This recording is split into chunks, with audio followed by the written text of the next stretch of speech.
નમસ્કાર દોસ્તો, શાંતિશ્રમ ન્યૂઝમાં આપનું સ્વાગત છે।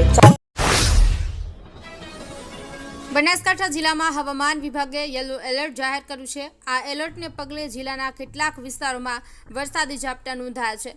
જિલ્લાના વાતાવરણમાં પલટો આવ્યો છે। અમીરગઢ તાલુકાના ઇકબાલગઢ, ઝાંઝરવા, ગોળિયા અને આંબાપાણી સહિતના વિસ્તારોમાં ઝરમર વરસાદ પડ્યો છે।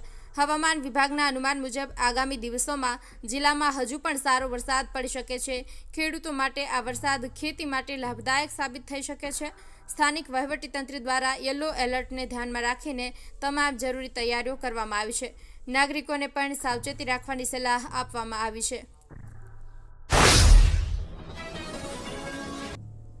અંબાજીના પૂર્વ ભાજપ પ્રમુખ બકુલેશ શુક્લ અને તેમના ભાઈ ભરત શુક્લને દાંતાકોટે સબ જેલમાં મોકલ્યા છે। બંને આરોપીઓ કોર્ટની મુદતમાં હાજર ન રહેતા તેમની સામે પકડ વોરંટ જાહેર કરી છે। આ કેસ 2007નું છે, જ્યારે જય અંબે મંડળી સંચાલિત કુંભારિયા ખાતેની સસ્તા અનાજની દુકાનમાં ઉચાપત થઈ હોવાની ફરિયાદ સરકાર દ્વારા નોંધાઈ હતી। આ કેસમાં કુલ 3 આરોપીઓ હતા, જેમાંથી એક આરોપીનું મૃત્યુ થયું છે। બાકીના 2 આરોપીઓ બકુલેશ રમણભાઈ શુક્લ અને ભરત રમણભાઈ શુક્લ ઘણા સમયથી કોર્ટમાં હાજર થયા ન હતા। કોર્ટે પકડ વોરંટ બહાર પાડ્યા બાદ ગઈકાલે બંને આરોપીઓ કોર્ટમાં હાજર થયા હતા। વાવ તાલુકામાં હાલ યુરિયા સહિતના રાસાયણિક ખાતરોને તીવ્ર અછત અને ભાવ વધારા મુદ્દે ખેડૂતોમાં અસંતોષ જોવા મળી રહ્યો છે। આ અંગે ભારતીય કિસાન સંઘે મંગળવારે વાવ મામલતદાર કચેરી ખાતે નાયબ કલેક્ટર તુષાર જાનીને આવેદનપત્ર પાઠવ્યું હતું। ખાતરોના ભાવમાં સતત વધારો થતાં ખેતી ખર્ચ વધી રહ્યો છે, જે ખેડૂતોની આવકને અસર કરે છે। યુરિયા અને ડીએપી ખાતરની અછતને કારણે વાવ તાલુકાના ખેડૂતોને મુશ્કેલી પડી રહી છે। ખાતરો પર સબસિડી વધારવી અથવા ભાવ ઘટાડવાની તત્કાલિક નીતિ અમલમાં મૂકવા અંગે માંગ ઉઠવા પામી છે।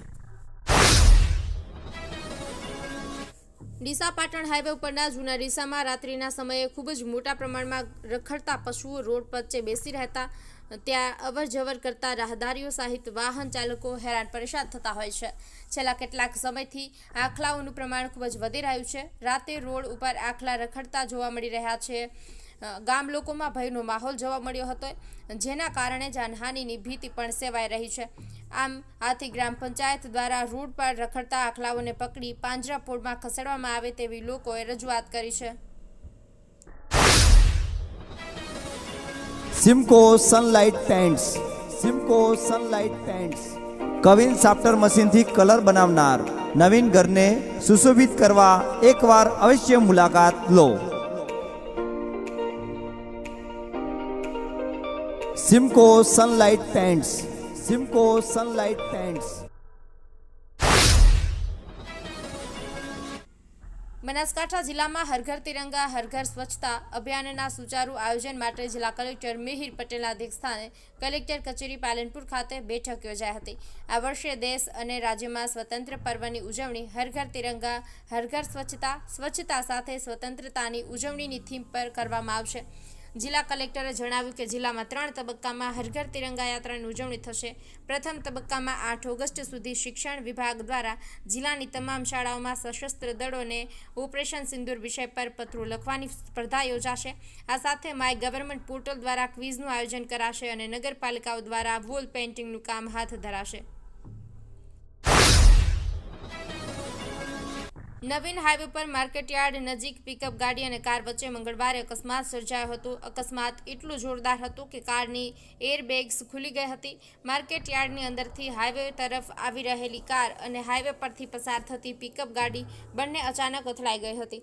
અકસ્માત બાદ બંને વાહનોને ભારે નુકસાન થયું હતું। સદનસીબે કારમાં સવાર મુસાફરોને એરબેગ્સ ખુલવાને કારણે કોઈ ગંભીર ઈજા થઈ નહોતી।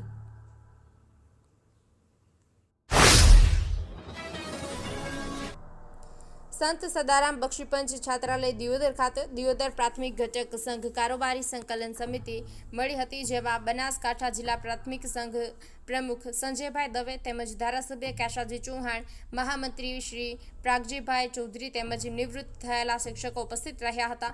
આ કાર્યક્રમ નવીન કારોબારી રચના કરવામાં આવી, તેમાં દિયોદર તાલુકા પ્રાથમિક ઘટક સંઘના ઉપપ્રમુખ તરીકે સેવાકીય સંસ્થાઓ સાથે સંકળાયેલા જામાભાઈ પટેલની સર્વાનુમતે વરણી કરવામાં આવી હતી। ડીસા તાલુકામાં પુરવઠા વિભાગે મોટી કાર્યવાહી કરી છે. તાલુકાના ગ્રામીણ વિસ્તારમાં 1259 બીપીએલ અને અંત્યોદય કાર્ડ રદ કરવામાં આવ્યા છે. આ તમામ કાર્ડ હવે એપીએલ કાર્ડમાં ફેરવી નાખવામાં આવશે. રાશન પોર્ટલ પર જાહેર થયેલી માહિતીના આધારે આ નિર્ણય લેવામાં આવ્યો છે. સરકાર દ્વારા પાન કાર્ડ સાથે લિંક થયેલા આધાર કાર્ડને રાશન કાર્ડ સાથે જોડવાની પ્રક્રિયા ચાલુ છે. આ લિંકિંગ દ્વારા ગ્રાહકોની સાચી આર્થિક સ્થિતિની જાણકારી મળી રહી છે. આ પ્રક્રિયામાં એવું બહાર આવ્યું કે ડીસાના ગ્રામીણ વિસ્તારના 1259 કાર્ડ ધારકો વાર્ષિક ₹6 લાખથી વધુનું ઇન્કમ ટેક્સ રિટર્ન ભરતા હતા અથવા તેઓ ₹25 લાખથી વધુનું જીએસટી ટર્નઓવર ધરાવતા હતા. ઉત્તર ગુજરાતનું એકમાત્ર multi city mall happy mall જે આવેલ છે જિલ્લાના વેપારી મથકો દિયોદર, ભાભર, રાધનપુર, વારાહી અને થરાદમાં, જ્યાં મળશે આપને વ્યાજબી દરે જીવન જરૂરિયાતની તમામ વસ્તુઓ તેમજ કપડાં, ગિફ્ટ આર્ટિકલ, પ્લાસ્ટિકની તમામ સામગ્રી, ક્રોકરી અને બીજું ઘણું બધું વધારે. તો આજે જ આવો હેપી મોલ અને કરો ખરીદી તમારી મનગમતી વસ્તુઓની.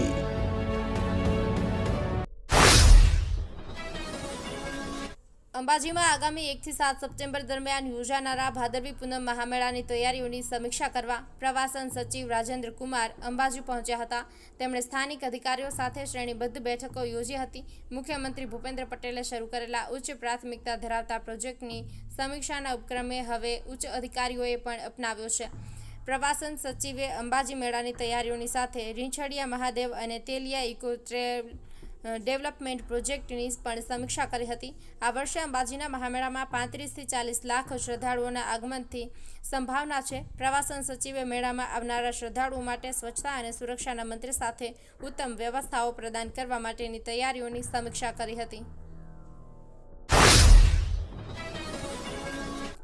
થરાદ એસટી ડેપોમાં આજે 3 જૂની બસોની જગ્યાએ નવીન બસોનું લોકાર્પણ કરવામાં આવ્યું. આ નવી બસો થરાદ માણસા, થરાદ હિંમતનગર અને વાવ મોડાસા એમ 3 રૂટ પર સેવા આપશે. લોકાર્પણ કાર્યક્રમનું આયોજન થરાદ ડેપો દ્વારા કરવામાં આવ્યું હતું. આ પ્રસંગે માનનીય પદાધિકારીઓ ઉપસ્થિત રહ્યા હતા. તેમણે નવા વાહનોને હરીઝંડી બતાવીને શુભારંભ કરાવ્યો હતો. થરાદ એસટી ડેપો દ્વારા જૂના રૂટ્સ પર આ નવીન એસટી બસ વાહનો ફાળવવામાં આવ્યા છે. આ નવી બસો સાથે મુસાફરી હવે વધુ આરામદાયક અને સરળ બનશે.